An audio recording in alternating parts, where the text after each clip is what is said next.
हूद की कौम पर अजाब। अस्सलामुअलैकुम नाजरीन, आओ हम जानते हैं हूद अलैहिस्सलाम की जिंदगी का मुकम्मल किस्सा। आखिर अल्लाह का वादा आ पहुंचा और गैरते हक हरकत में आई और अल्लाह के अजाब ने सबसे खुश्क साली की शक्ल इख्तियार की। आज सख्त घबराए हुए, परेशान हुए और तंग दिखाई पड़ने लगे तो हज़रत हूद अलैहिस्सलाम को हमदर्दी के जोश ने उकसाया और मायूसी के बाद फिर उनको एक बार समझाया कि हक का रास्ता इख्तियार कर लो, मेरी नसीहतों पर ईमान ले आओ, यही निजात की राह है दुनिया में भी और आखिरत में भी, वरना पछताओगे। लेकिन बदबख्त और बदनसीब कौम पर कोई असर न हुआ, बल्कि दुश्मनी कई गुना ज्यादा बढ़ गई। तब हौलानक अजाब ने उनको आ घेरा।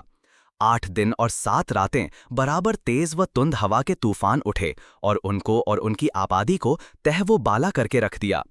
तनोमंद और हैकल इंसान जो अपनी जिस्मानी ताकतों के घमंड में सरमस्त और सरकश बने हुए थे, इस तरह बेहिस व हरकत पड़े नजर आते थे जिस तरह आंधी से भारी भरकम पेड़ बेजान होकर गिरता है।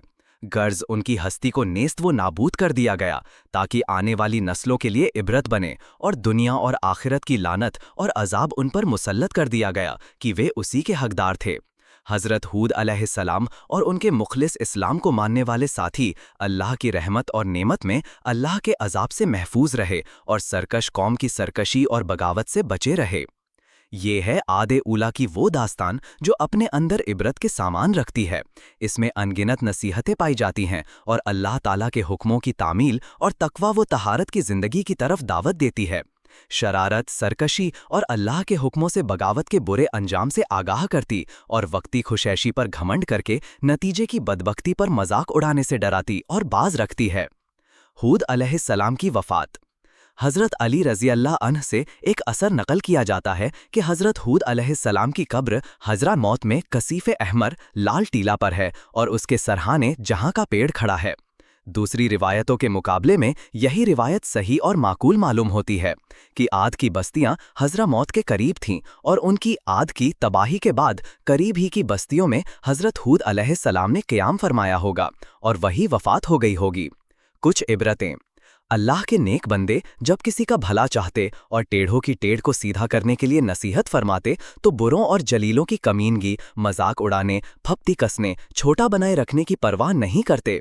दुखी और रंजीदा होकर या नाराज होकर भला चाहने और नसीहत करने को नहीं छोड़ते। और इन तमाम खुसूसियतों में नुमाया बात ये होती है कि वे अपनी इसी नसीहत और भला चाहने के लिए कौम से किसी नफ़ा की उम्मीद या ख्वाहिश ज़रा सी नहीं रखते। उनकी जिंदगी बदला और एवज से पूरी तरह और बरतर होती है। अपने इस्लाह चाहने वालों और नबियों और सच्चों के खिलाफ कौमों की बैर और दुश्मनी इसी एक अकीदे पर टिक रही है कि हमारे बाप दादा की रीति व रस्म और उनकी खुद की गढ़ी हुई मूर्तियों के खिलाफ क्यों कुछ कहा जाता है।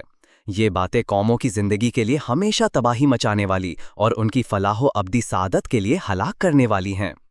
तबलीग व हक के पैगाम के रास्ते में बदी का बदला नेकी से दिया जाए और कड़ुवाहट का जवाब मीठे बोल से पूरा किया जाए।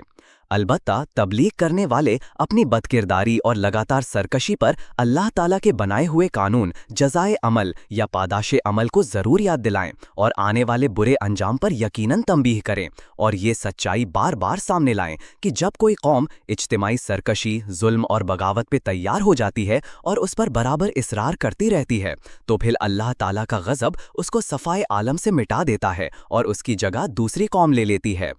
हज़रत हूद अलैहिस्सलाम और आद कौम का जिक्र कुरान में सूरा आराफ, हूद और शुअरा में आया है, जबकि आद कौम का जिक्र आराफ, हूद, मोमिनून, शुअरा, फुस्सिलत, अहकराफ, अल जारियात, अल कमर और अल हक्का में हुआ है। खुदा हाफिज़।